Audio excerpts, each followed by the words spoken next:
Heading डालना बच्चों शुरुआत से ही। हाँ, चैप्टर नंबर थर्ड है, थर्ड चैप्टर है, नाम है उसका केमिकल काइनेटिक्स। क्या नाम बच्चों? Chemical kinetics. बात नहीं करना बेटा, बात नहीं करना। पूर्वी सिंह इधर देखना, पूर्वी इधर देखो बोर्ड पे, ध्यान से देखना, शुरुआत से समझना, शुरुआत से समझोगे तो पूरा चैप्टर समझ में जाएगा। आई सब बोर्ड बाद में लिख लेना, कुछ भी मत करो, इधर देखो बोर्ड पहले। केमिकल काइनेटिक्स, हिंदी में बोलते हैं रासायनिक बल गतिकी। कोई केमिकल रिएक्शन हो रही है तो उसमें कोई ना कोई फोर्स लग रहा होगा। क्या लग रहा होगा भाई? यहाँ से रिएक्टेंट है, रिएक्टेंट से प्रोडक्ट बना है, तो कोई ना कोई ऐसा बल, ऐसा फोर्स काम कर रहा होगा जो रिएक्टेंट से क्या बना रहा है? प्रोडक्ट बना रहा है ना? तो कैसे बन रही है केमिकल रिएक्शन? रिएक्टेंट से प्रोडक्ट कैसे बन रहा है? ठीक है। इसके बाद में केमिकल काइनेटिक्स में एक चीज का और स्टडी करना है अपन को, वो सबसे इंपॉर्टेंट है, क्या है? रेट। रेट मतलब समझते हो ना? कहने का मतलब सीधी सी बात, टाइम क्या लगा उसमें। कोई सी रिएक्शन कितनी फास्ट हो गई, कोई सी रिएक्शन कितनी स्लो हो रही है, ये सब किस पे डिपेंड करेगा? तो या तो कंसंट्रेशन पे, या फिर टेम्परेचर पे, या कैटलिस्ट पे। इस पे डिपेंड करता है कि कोई सी रिएक्शन कितने टाइम में होती है। कोई सी रिएक्शन आपने देखी बहुत जल्दी हो जाती है, तुरंत, देर ही नहीं लगती है। कोई रिएक्शन ऐसी हो जाती है जिसमें सालों साल लग जाते हैं। कोई रिएक्शन दिन भर में होती है। भाई आपने अचार बनाया, अचार बनाया तो उसमें 2-3 दिन लग जाते हैं और ज़्यादा लग जाते हैं। लेकिन आयरन पे मान लीजिए रस्टिंग हो रही, तो उसमें तो सालों साल लग जाएंगे। कोई सी रिएक्शन आप तुरंत देख सकते हो, तुरंत उसका असर हो जाता है, देर ही नहीं लगती है। भाई मान लीजिए आपने पानी में कुछ ऐसी चीज़ डाल दी जिससे कलर चेंज हो गया, तो उसमें देर नहीं लगती, बहुत जल्दी काम होता है ये। और फास्ट रिएक्शन में 10 की पावर जो है ना -14 तक पहुंच जाती है। इतने सेकंड लगते हैं, यानी कि एक सेकंड के आपको कितने टुकड़े करने हैं? एक सेकंड के टुकड़े करने, यहाँ पे 10 जीरो लगानी पड़ेगी आपको। 14, 14, इतनी फास्ट हो जाती रिएक्शंस। समझ में आई? पिको सेकंड में, माइक्रो सेकंड में, नैनो सेकंड में, फेम्टो सेकंड में, बहुत कम समय में रिएक्शन क्या हो जाती है? कंप्लीट हो जाती है। तो इन सबका स्टडी करना है अपन को इस चैप्टर में, काय काय का। एक तो रिएक्शन किस फोर्स से हो रही है, दूसरा रिएक्शन हो रही तो उसमें समय कितना लग रहा है, और तीसरे नंबर पे ये याद रखना है कि रिएक्शन किस किस चीज़ पे डिपेंड करती है, मतलब कब बढ़ सकती है इसकी रेट, कब इसकी रेट क्या हो सकती है? घट सकती है। ठीक है, समझ में आई बात? फिजिकल केमिस्ट्री का ही चैप्टर है ये भी। कौन सी केमिस्ट्री का? फिजिकल का। ठीक है, तो आप सबसे पहले मेरे साथ साथ लिखते जाना। और क्वेश्चन है अपना, what is chemical kinetics? What is chemical kinetics? इधर देखना बेटा, आंसर में क्या लिखेंगे अपन?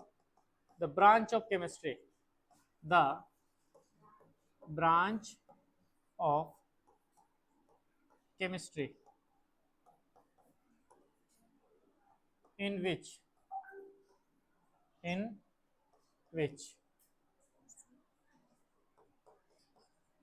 we study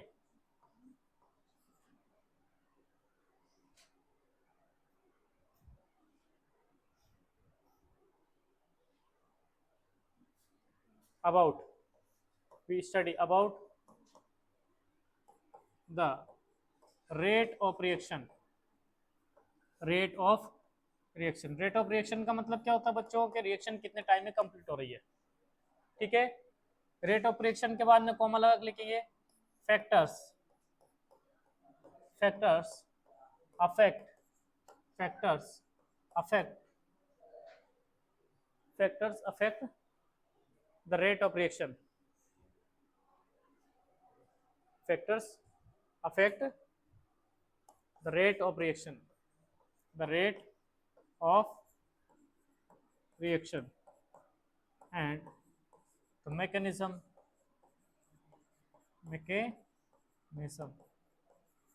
of the reaction, of the reaction is called chemical called chemical kinetics. Chemical kinetics, ठीक है। इधर देखना एक बार वो समझ लेना। फिजिकल केमिस्ट्री की या केमिस्ट्री की एक ब्रांच होती है केमिकल काइनेटिक्स, जिसमें अपन किस चीज का स्टडी करेंगे, rate of reaction. Rate of reaction मतलब समझते, रिएक्शन कितने समय में कंप्लीट हो रही है। रेट मतलब समझते हैं ना, रेट जब भी आता है तो अपन टाइम का डिवाइड करते हैं उसमें। रेट जैसे इंटरेस्ट वाले सवाल पढ़े होंगे, मान लीजिए आपने 10th क्लास में, तो उसमें रेट लिखिए, रेट यानी टाइम, उसमें डिवाइड किया होगा आपने। Factors affect the rate of reaction. Reaction को कौन कौन से फैक्टर अफेक्ट करते हैं। जैसे मान लीजिए आपने टेम्परेचर बढ़ा दिया तो रेट बढ़ेगी घटेगी, कंसंट्रेशन बढ़ा दी तो रेट बढ़ेगी या घटेगी, प्रेशर बढ़ा दिया तो क्या करेंगे, ठीक है, कैटलिस्ट मिला दिया तो क्या करेंगे। तो रेट किस चीज पे डिपेंड करती, तो वो सारे सारे फैक्टर्स भी पढ़ने अपन को, ठीक है।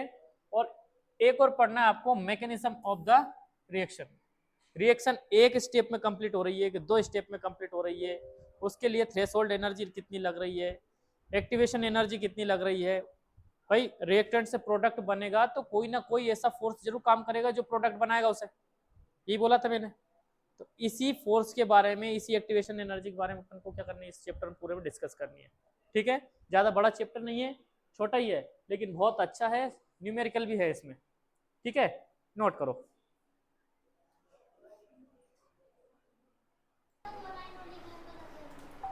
थोड़ा जल्दी करना बच्चे,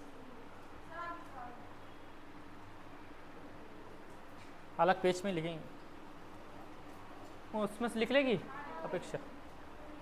इधर देखना, क्वेश्चन अगला है बेटा, what is the rate of reaction. What is the rate of reaction. Rate of reaction क्या है, इधर देखना बेटा, ध्यान से सुनना। इधर देखिए, पहले इधर बोर्ड पे समझ लो। जैसे मान लीजिए अपने पास में एक रिएक्टेंट है, रिएक्टेंट समझते हो आप लोग, और इधर मान लीजिए अपने पास में प्रोडक्ट है। क्या है, मैं एक काम करता हूँ, RP लिख देता हूँ यहाँ पे, ये रिएक्टेंट है और रिएक्टेंट से क्या बन रहा है, अपने पास में प्रोडक्ट बन रहा है। तो यहाँ पे जो चीज़ बनेगी इस पे डिपेंड करेगी, इसमें से कम होती होती इसमें आ जाएगी वो। यानी कि यहाँ पे 10 मॉलिक्यूल्स है, कितने मॉलिक्यूल्स है, अभी 10 मॉलिक्यूल्स प्रोडक्ट में कन्वर्ट हो रहे हैं, तो प्रोडक्ट तो धीरे धीरे क्या होता जा रहा है, बढ़ता जा रहा है। लेकिन यहाँ पे जो चीज़ हो रही है वो धीरे धीरे क्या होती जा रही है, घटती जा रही है। समझ में आ रही, आपने कोई सी चीज़ बनाई है, तो जिसमें से बनाओगे वो चीज़ घटेगी, जिस चीज़ को बनाओगे वो चीज़ क्या होगी, बढ़ेगी, ठीक है। एग्जाम्पल के लिए मान लीजिए अपन आटा लगाते हैं ना रोटी बनाने का, तो उसमें से तोड़ तोड़ के लोई बना बना के अपन रोटियां बनाते हैं, तो रोटियों का अमाउंट तो बढ़ता जाता है, जो आटा अपन ने लगाया था वो धीरे धीरे क्या होता जाएगा, कम होता जाएगा। उसमें जो आटे जब बेलने के लिए अपन सूखा आटा लेते हैं वो भी धीरे धीरे क्या होता है, कम होता है। और जहाँ रोटियां अपन रखते हैं वहाँ पे वो क्या होती जाती है, बढ़ती जाती है। समझ में आई बात। तो प्रोडक्ट का अमाउंट धीरे धीरे क्या होता है, सॉरी रिएक्टेंट का अमाउंट धीरे धीरे कम होता है, प्रोडक्ट धीरे धीरे क्या हो जाता है, बढ़ जाता है। और ये बढ़ोतरी घटोतरी काय में होती है, बोलो सर ये कंसंट्रेशन में, मतलब इसकी पावर में, इसकी पावर में, इसकी स्ट्रेंथ में, इसकी स्ट्रेंथ में। और स्ट्रेंथ को अपन सीधी सी बात क्या बोलेंगे, कंसंट्रेशन। कंसंट्रेशन को बच्चों डिनोट काय से करते हैं, ये बड़ा वाला जो स्क्वायर ब्रैकेट होता है ना, ये कहीं भी दिख जाए तो आप समझ जाओ ये क्या है, कंसंट्रेशन है। तो धीरे धीरे रिएक्टेंट की कंसंट्रेशन क्या हो जाती है, घट जाती है, और प्रोडक्ट की कंसंट्रेशन क्या हो जाती है, बढ़ जाती है। इसी को क्या बोलते हैं, टाइम के अकॉर्डिंग इसी को बोला जाएगा, कितनी देर में ये काम हुआ है, इसी को बोला जाएगा क्या, रेट ऑफ रिएक्शन, ठीक है। बात समझ में आई। इसको लिख दूं क्या मैं, ऐसा कैसे ही जैसा बोला, रेट ऑफ रिएक्शन ऐसा कैसे लिख दूं बच्चों, ठीक है। आंसर हम लिखेंगे the change in the rate of the change in the rate of reaction और change in the concentration, the concentration लिखना, माफ कीजिएगा, द कंसंट्रेशन ऑफ reactant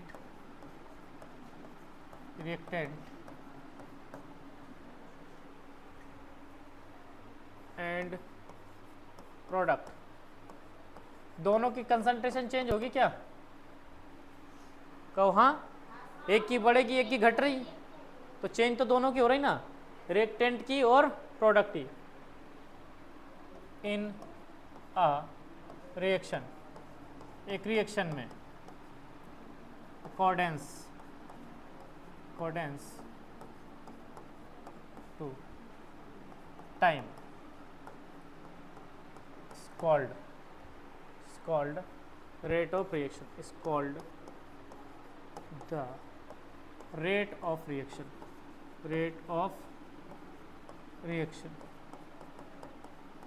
उसी को अपन क्या बोलेंगे? रेट ऑफ रिएक्शन बोलेंगे।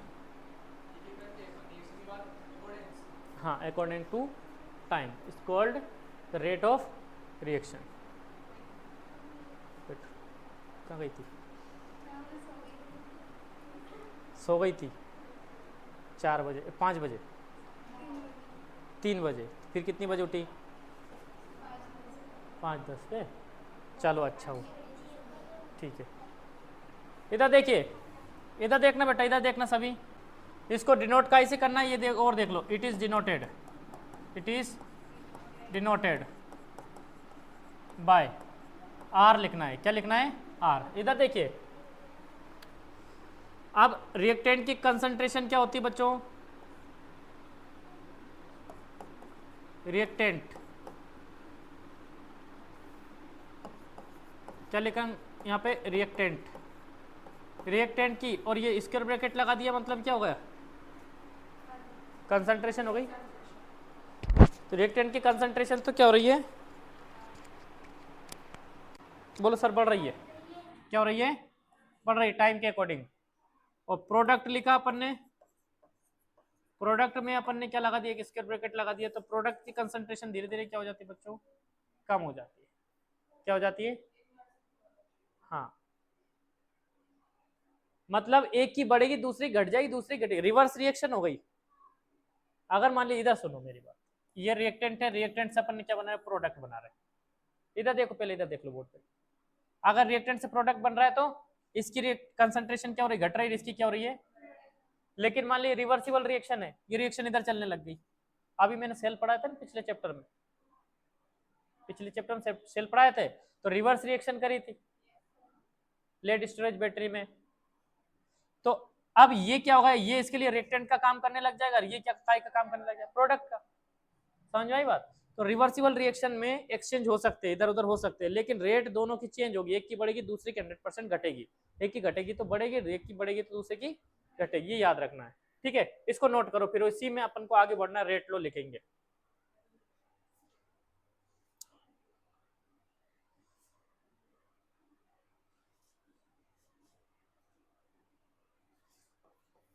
रेट ऑफ रिएक्शन देखो, बहुत सुंदर तरीके से लिखा, rate of reaction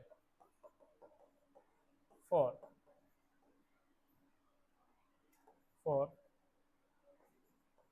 reactant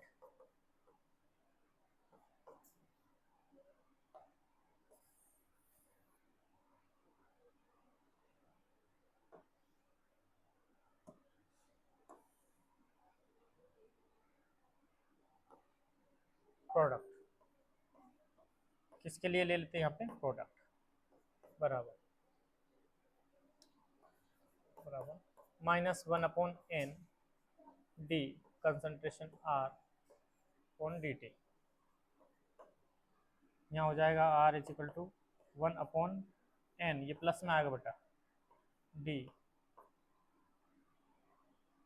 p upon dt।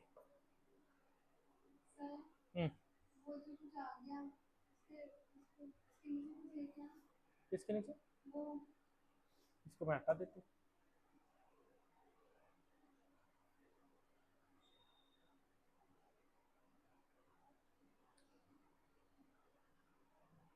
और प्लस माइनस से आप समझ रहे होंगे। इधर देखो सभी, रेट ऑफ रिएक्शन लिखते हैं अपन, मान लीजिए रिएक्टेंट के लिए, किसके लिए, एक रिएक्शन मान लेते हैं, मान लीजिए आर और ये पी, ये रिएक्शन है। अगर आप रिएक्टेंट क्या है इसमें आर है, इसकी कंसंट्रेशन और उसके लिए रेट मतलब रेट ऑफ रिएक्शन निकालते हो आप, तो आपको ये माइनस साइन बताना पड़ेगा। ये माइनस साइन क्या बता रहा है कि इसकी कंसंट्रेशन होती है रिएक्टेंट की, वो क्या होती है, कम होती है, घटती है। क्या एरोम रिएक्टेड, हाँ ये उल्टा बना दिया मैंने नहीं। हाँ तो ये कह रही थी तो बोला क्यों नहीं आपने?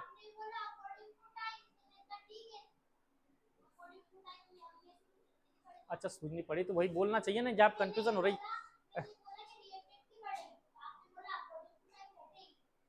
हाँ तो घटेगी ना, घटेगी बिल्कुल।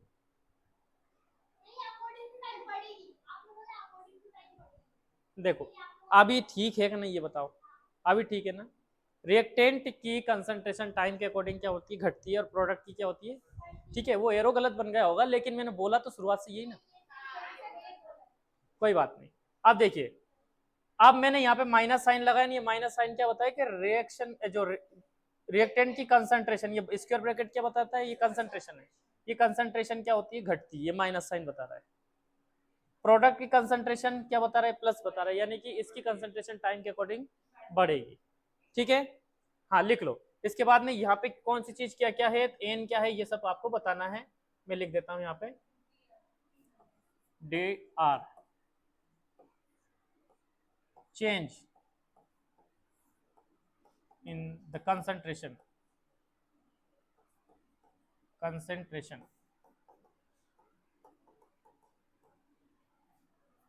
of किसकी कंसंट्रेशन में, बोलो सर रिएक्टेंट, ठीक है। डी पी कंसंट्रेशन क्या लिख देंगे, change in the concentration of product,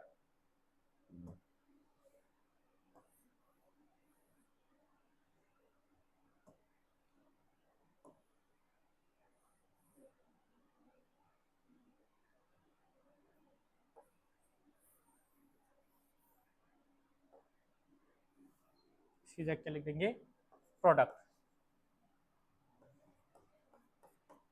ठीक है। साइन तो समझ में आ गए तुम्हारे।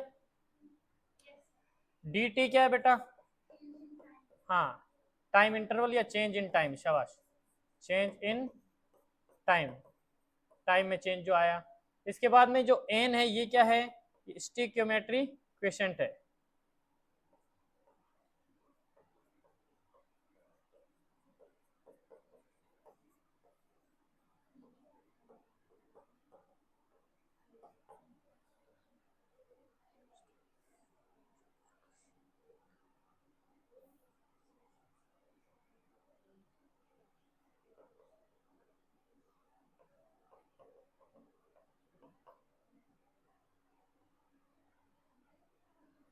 लिखते जा रहे हो साथ साथ में, यहाँ पे यूनिट कहाँ पे बच्ची, एन स्टोइकियोमेट्री, ये मैं समझाऊंगा, मैं एक क्वेश्चन बना के बताऊंगा अभी, है ना। अभी लिख लो स्टोइकियोमेट्रिक क्वेशेंट, ये क्या होता है मैं अभी समझाऊंगा, एक एग्जांपल लेके ऑटोमेटिक क्लियर हो जाएगा सब। Unit of the rate of reaction, हाँ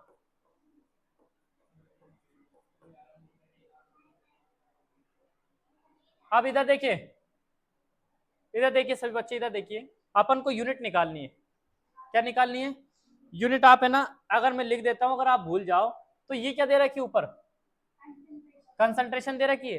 कंसंट्रेशन में क्या होती है, मोलरिटी नॉर्मलिटी, ये चीजें लेते हैं ना अपन, मोल लेते हैं, तो कंसंट्रेशन को अपन यूनिट के रूप में क्या लिखते हैं, मोल पर लीटर, या फिर नॉर्मलिटी होती तो एन लिख देते हैं, मोलरिटी हो तो छोटा एम, मोलरिटी हो बड़ा एम, लेकिन उसके लिए मोल पर लीटर लेते हैं, क्योंकि मोलों की संख्या लेते हैं उसमें, है क्या नहीं। तो यहाँ पे आप लिखेंगे मोल पर लीटर, ये डिवाइड में बच्चों, काई में डिवाइड में, मोल पर लीटर, ठीक है। और नीचे बेटा एक चीज और लिखी क्या, टाइम, तो टाइम भी लिखना पड़ेगा कि नहीं पड़ेगा।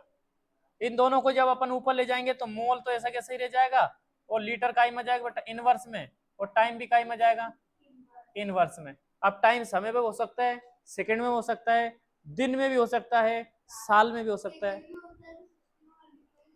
नहीं नहीं, सेकंड में होता है सेल के लिए, वो तो पक्का है। लेकिन रिएक्शन मैंने आपको क्या बताई, एक दिन में हो सकती है, एक सेकंड में हो सकती है, माइक्रो सेकंड में हो सकती है, एक साल में हो सकती है। यही बोला ना मैंने आपसे, रिएक्शन होने में जितना टाइम लेगा वही टाइम रखना है। यहाँ पे घंटे दिए है तो घंटे रखना है, मिनट दिए तो मिनट, और सेकंड दिया तो सेकंड रखना है आपको टाइम।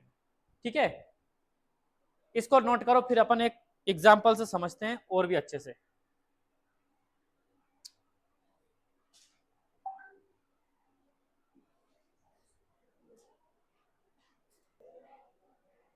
काइस समझते हैं, एक एग्जाम्पल समझते हैं।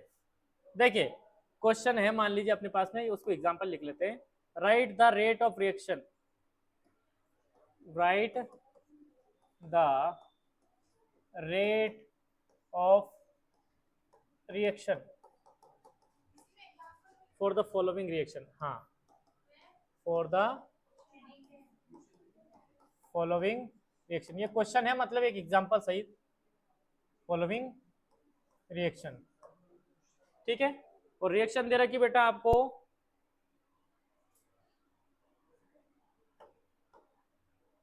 N1A प्लस N2B, और सामने प्रोडक्ट में दिया है M1C प्लस M2D।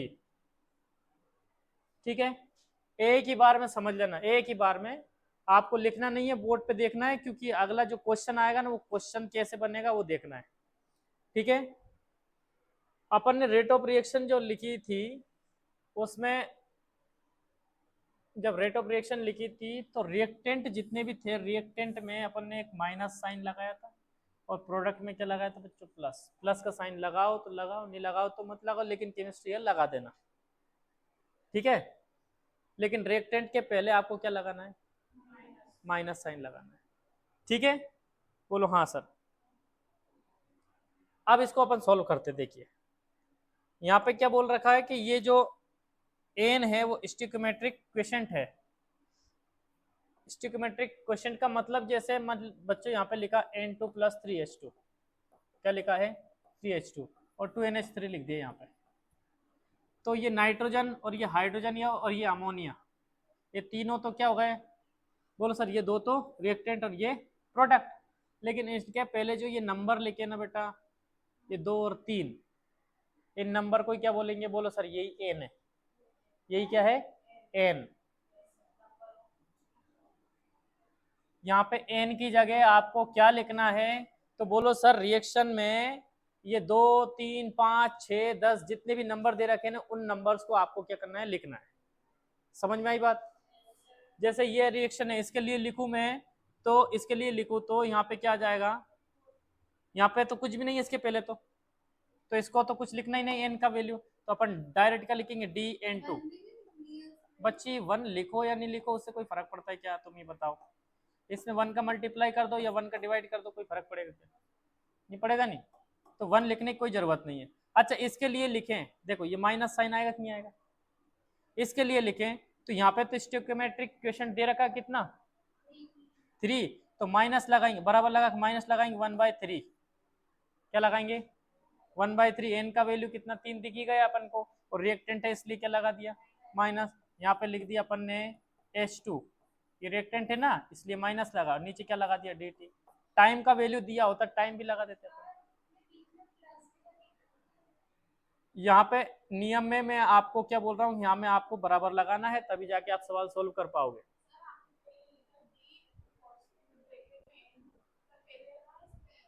अच्छा हाँ, यहाँ पे डी, अब ठीक है, बोलो जल्दी बोलो, क्या दिक्कत आ रही है।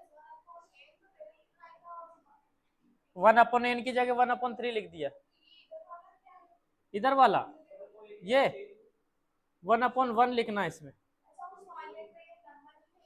है ही नहीं, अपन 1 लिखेंगे, 1 से क्या फर्क पड़ेगा। ठीक है, इधर देखिए, अब यहाँ पे मान लीजिए अपन प्रोडक्ट में जाएंगे तो सभी चीजों को बराबर में लेके चलना है। यहाँ पे ये बताओ 1 बाई कितना लिखूं, 2 लिख दूं, यहाँ पे प्लस लगाऊं नहीं लगाऊं? बोलो सर ये प्रोडक्ट है, प्रोडक्ट में प्लस लगता है कि नहीं? फिर यहाँ पे डी लिखेंगे, क्या लिखेंगे बच्चों? NH3 लिख दिया, ठीक है। और यहाँ पे डिवाइड में क्या लगा दिया बच्चों? dt। क्या ऐसे कर दोगे आप लोग? ठीक है, इसको करके देखते हैं अपन। किसको? ये जो अपन ने एग्जाम्पल लिया ना, वो देखना, अभी समझ में जाएगा तुम्हारा। ठीक है, एक बार और भी अच्छे से समझ में जाएगा। जैसे अपन सबसे पहले, ये तो क्या होगा अपने पास में रिएक्टेंट, और ये इसके पहले क्या होगा? एन की वैल्यू। इधर देखो प्रिया भगा सिंह लेनी, तो अपन है ना इसके लिए लिखते हैं, तो माइनस साइन लगाऊं क्या? क्या लिखूं उसके बाद में? 1/n1। फिर क्या लिखूं? d concentration of A, divide में क्या लिखेंगे? dt। फिर बराबर लगाना, इसमें इसमें सब में इक्वल का ही साइन लगेगा, ठीक है। फिर आपने फिर वापस से माइनस लगाया, क्यों? बोलो सर ये भी क्या है? रिएक्टेंट है। 1/n2 concentration of B. हाँ सॉरी, माफ कीजिएगा, देखो तुम लोग कितने अच्छे पढ़ते हो यार। बी, और डिवाइड में क्या लिख देंगे? डिवाइड में लिख दिया dt, ठीक है। रिकॉर्डिंग चल रही नहीं। फिर इक्वल में क्या लिखे बच्चों? प्लस में 1/m1। फिर d concentration of c, upon में क्या लिख दिया? dt इज इक्वल टू, फिर प्लस में 1/m2 d concentration of d, divide में क्या लिख दिया फिर से? dt। समझ में आई बात? अगर मान लीजिए यहाँ पे आपको कार्बन डाइऑक्साइड CO2 दे रखा है, यहाँ पे NH3 दे रखा है, यहाँ पे सल्फ्यूरिक एसिड दे रखा है, यहाँ पे नाइट्रिक एसिड दे रखा है, दुनिया की चीज दे रखी है, तो जो भी फॉर्मूला आपको दे रखा है वो तो आपको स्क्वायर ब्रैकेट बना के उसमें लिखना है, ठीक है। उसके पहले जो भी नंबर्स लिखे हैं उनको 1/, में करके लिखना है, ठीक है। रिएक्टेंट में माइनस का साइन लगाना है, प्रोडक्ट में प्लस का साइन लगाना है, ऐसा कर दोगे। अब ये क्या दे रखी है? ये डी कंसंट्रेशन लिखी कि नहीं अपन ने? चेंज इन कंसंट्रेशन है कि नहीं? डी का मतलब डेल्टा ही है, डेल्टा मतलब चेंज। अगर उनकी वैल्यू दे दी तो फिर बोलो सर वैल्यू दे दी तो वैल्यू रख देंगे, उसमें क्या बड़ी बात है भाई। सामने वाले ने कंसंट्रेशन दे दी किसकी? CH3COOH की, मान लीजिए कंसंट्रेशन किसकी दे दी? CH3COOH की। कितनी दे दी उसने? 1.26 मोल पर लीटर दे दी, लो मोल पर लीटर। तो CH3COOH की जगह कितना रख देंगे? 1.26। आ रही बात समझ में? अब मान लीजिए क्वेश्चन आ गया कैसा कि ये तो क्या होगा? गायब होगा, और ये क्या होगा? बनेगा। सुनो मेरी बात ध्यान से सुन लो, ये दोनों गायब होंगे, इसकी मैं बात ही नहीं कर रहा हूं, इसकी क्या नहीं कर रहा हूं, ये गायब होगा, क्या होगा? ये भी गायब होगा, लेकिन मैं तो इसकी बात कर रहा हूं, ये गायब होगा। ये दोनों बनेंगे कि नहीं बनेंगे? ये दोनों बनेंगे भाई। रिएक्टेंट गायब होते हैं और प्रोडक्ट बनते हैं, ये गायब हो रहा है, ये बन रहा है, इन दोनों की बात कर रहा है। बोल रहा है कि ये इतनी रेट से कम हो रहा है, बताओ ये कितनी रेट से बढ़ेगा? तो इन दोनों को गायब कर दो और इन दोनों को बराबर में लिख दो और सॉल्व कर दो, सीधी सी बात, ठीक है। आगे मैं ऐसा सवाल करवाऊंगा, अभी जो बताया वो समझ में आया कि नहीं आया? आ गया ना? ठीक है। अब आप क्या करोगे? क्या करोगे? इसको क्या करोगे? नोट करोगे अच्छे से, है?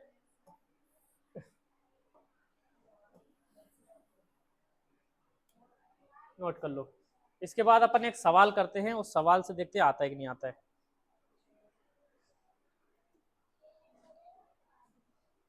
इधर देखना, ये कठिन लग रही क्या मतलब क्या रहे हो तुम लोग? इधर देखिए, क्वेश्चन मेरे साथ साथ लिख लो बता। Find the rate of disappearing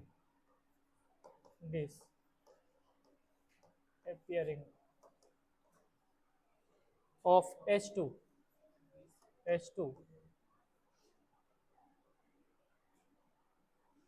in the following reaction as compared to compare to appearing of NH3। Reaction दे रखी है आपको N2 प्लस 3H2 और गोस टू NH3। इधर देखना बेटा, ध्यान से देखना, ऑप्शन दे रखे आपको, ए में दे रखा है आपको 1.5, हाँ बी में 3.2, सी में 2 और डी में 3। हाँ निकालना पड़ेगा, मैं बता दूं ना कैसे निकालेंगे। इधर देखो, अब इधर देखना बच्चों, क्या निकालना है अपन को, रेट ऑफ रिएक्शन निकालनी है। रेट ऑफ रिएक्शन कैसे पता चल रहा है कि सर डिसअपियरिंग ऑफ H2 गायब हो रहा है और अपियरिंग ऑफ NH3 बन रहा है। डिसअपियर कौन होता है, रिएक्टेंट होता है प्रोडक्ट, तो ये रिएक्टेंट में दे दी H2 डिसअपियरिंग और NH3 ये प्रोडक्ट है, ये अपियरिंग हो रहा है यानी ये बन रहा है। इन दोनों की बात कर रहा है, बाकी इसको अपन क्या करो, नेग्लेक्ट कर दो, इसे छोड़ दो। ठीक है, इन दोनों के लिए क्या लिख दो, रेट ऑफ रिएक्शन लिख दो, सीधी सी बात। ठीक है, यहाँ पे माइनस लगाएंगे पहले तो 1/3, क्या लगाएंगे बेटा 1/3 कंसंट्रेशन ऑफ H2, डी लगा देते, DH2 और डिवाइड में क्या लिख दिया DT, बराबर क्या लगाएं बताओ, अब बराबर क्या लगाऊं 1/2 प्लस में यहाँ पे क्या लिख दिया DNH3 अपॉन में DT। ठीक है, मतलब इसके बनने की तुलना में कितने गुने ये तेजी से क्या होगी, गायब होगी, ये पूछ रहा है। तो इसके गायब होने की रेट निकाल लो, क्या निकाल लो, यानी कि DH की concentration upon DT is equal to में क्या आ जाएगा 3/2 as compare to NH3 upon TT। हाँ, अब यहाँ पे एक साइन छुपा है, कौन सा, माइनस, मतलब ये जो गायब हो रहा है ना, वो कितनी रेट से गायब हो रहा है, बोलो सर 3/2 जितनी रेट से ये बन रहा है, ये 3/2 के रेट से क्या कर रहा है, बन रहा है, इसकी तुलना में इतने रेट से क्या हो रहा है, गायब हो रहा है। तो आपका फाइनल आंसर है ना, ये तो इसके एपियरिंग होने की दर है, ये प्लस का साइन है। तो इस हिसाब से ये बताओ, ये सोल्व करके देखोगे तो 1.2 आएगा कि नहीं आएगा, 1.2 ऑफ किसके, एपियरिंग ऑफ, कौन सी चीज बन रही, प्लस का साइन किसमें, NH3 में, एपियरिंग ऑफ NH3, यानी कौन सा ऑप्शन लगाओगे आप, ए वाला। ये बात समझ में आई कि एक बार वो बताऊं, देखो आपको जिस जिसके बारे में पूछा ना वो ही रख दो बराबर में, क्या कर दो, बाकी सबको क्या कर दो, हटा दो। जैसे इसने हाइड्रोजन की पूछी, किसका, हाइड्रोजन का, NH3 का, तो नाइट्रोजन का नहीं पूछा, तो नाइट्रोजन को क्या कर दो, नेग्लेक्ट कर दो। इन दोनों को इक्वल में ले आओ, क्या करो, अब जिसका पूछा ना डिसअपियरिंग का, ठीक है, उसके बराबर में सारी चीजें ले जाओ और जो आंसर आएगा नंबर में वो आपका फाइनल आंसर होगा। अब बच्चों यदि मान लीजिए यहाँ पे 2 3 4 ये मतलब इसकी कंसंट्रेशन 15 20 कुछ भी दे देता तो अपन 1.2 से मल्टीप्लाई करके वो भी निकाल लेते, करेंगे वो भी। ठीक है, ये पल्ले पड़े तुम्हारे, क्या बेटा, ये 3 है ना, ये डिवाइड में उधर जाके मल्टीप्लाई में आ गया 3/2, इसको मल्टीप्लाई, इसको अपन ने देखो 3 के 2 टुकड़े करे, 1.5 आ गए। ठीक है, हाँ जाओ।